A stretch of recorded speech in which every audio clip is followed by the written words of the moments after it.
Hi, I'm Mackenzie Reid and welcome to Assignment 1 for Strength and Conditioning for the High Performance Athlete. This task requires me to conduct a test of physical capacity in a scientifically valid and reliable manner appropriate to a high performance sport. The sport I've chosen is rugby league, and the test I'm going to conduct is the Yo-Yo Intermittent Recovery Test 2. The reason I've chosen the Level 2 test is because it is in season for professional rugby league players, and as Atkins 2006 stated, that the Level 2 test should be used for in-season testing, whereas the Level 1 test is recommended for early season or conditioning phase. I will explain the Yo-Yo Intermittent Recovery Test 2 and how it works before I show you some of the footage of a player performing the test and then go through some of the issues to take into account when conducting this test with a high-performance sporting team. The Yo-Yo Intermittent Recovery Tests evaluate an individual's ability to recover from repeated high-intensity running efforts, and as Gabbett 2008 wrote, given the highly intense, intermittent nature of rugby league, repeated sprint ability is extremely important. There are two levels of the Yo-Yo test, with the Level 1 test focusing on the maximal activation of the aerobic system, while the Level 2 test also places great stress on the aerobic system to near maximal levels. It also puts great stress on the anaerobic pathways, as stated by Atkins 2006. Atkins' study in 2006 found that the Yo-Yo Intermittent Recovery Test is a suitable measure of near maximal performance in elite game players, and is an effective representation of the intermittent demands of rugby league play in a field test situation. This can also be backed up by Crustrup 2003, who mentioned that the Yo-Yo Intermittent Recovery Test had a high reproducibility and sensitivity. In 2006, Crustrup also mentioned that the peak heart rate during the Yo-Yo Intermittent Recovery Test Level 2 was the same as the peak heart rate observed during the exhaustive treadmill test in which participants reached their maximal oxygen uptake. As you can see in this photo, it resembles the setup for the Yo-Yo Test Level 2, which requires the participant to perform 2 by 20 metre shuttle runs out and back at the speed designated by the Yo-Yo compact disc. At the end of the 2 by 20 metre shuttle, the subject walked or jogged 2 by 5 metre out and back and waited at the starting line for the next signal to run again. A warm-up is an important part of any individual or team sport to ensure the athlete is less prone to injury. Woods wrote in 2007 that a warm-up is intended to perform two major functions, one being to improve a muscle's dynamics so that it is less inclined to injury, and the second being to prepare the athlete for the demands of exercise. A warm-up has been found to increase the speed and force of muscle contractions as the muscles become less vicious, resulting in smoother contractions. It was explained by Woods in 2007 that the increase in muscle temperature produces an increased blood flow through active tissue and also dissociation of oxygen from hemoglobin. Fletcher and Jones in 2004 found that a significantly faster sprint time was achieved in trained rugby union players when an active dynamic stretching warm-up was incorporated.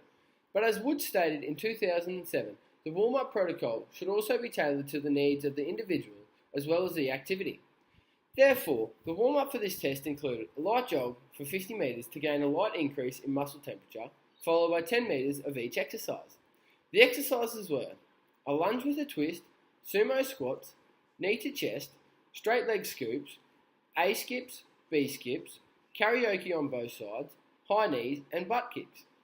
The athlete also had 2 minutes to perform any other stretches he or she liked.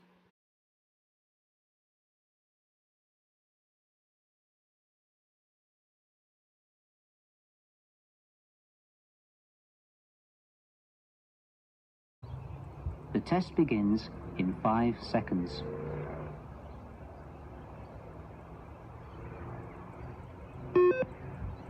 Five, 1.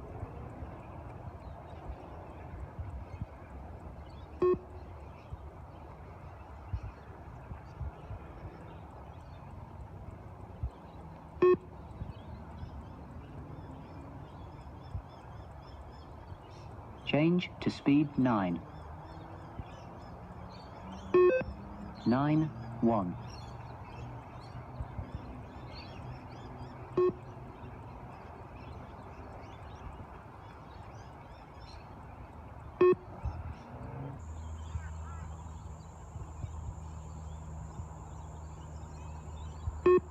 Eighteen, 2.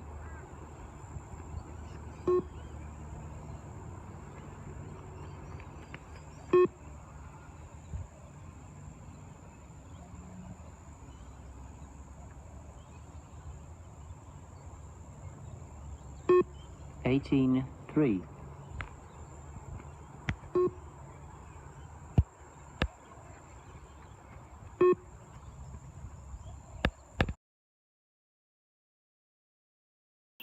I will now talk in depth about the relevant issues to take into consideration when conducting the yo-yo intermittent recovery test with sporting teams or individuals.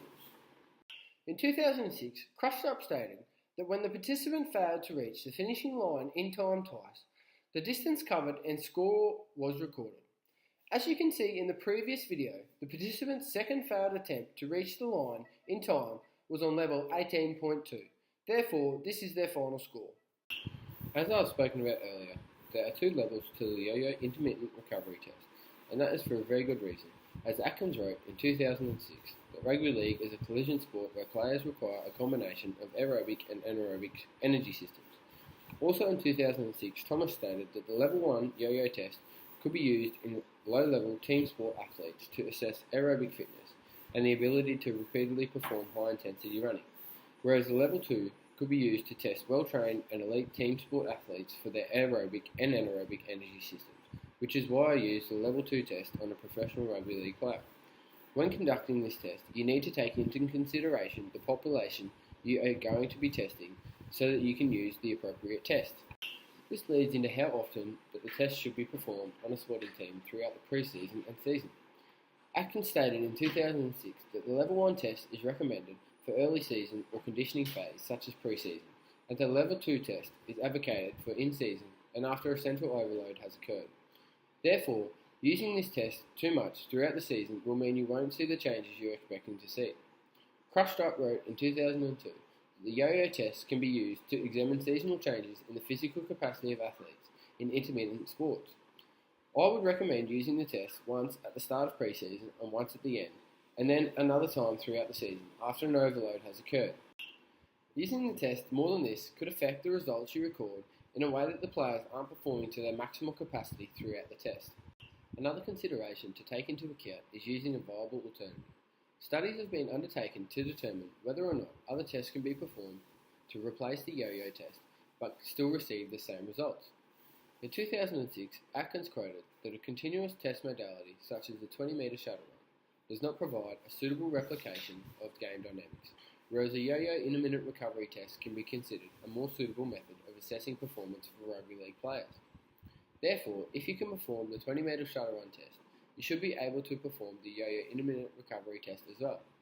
Performing the yo-yo test instead of the 20-metre shuttle run test, you would receive better results that are an effective representation of the intermittent demands of rugby league play.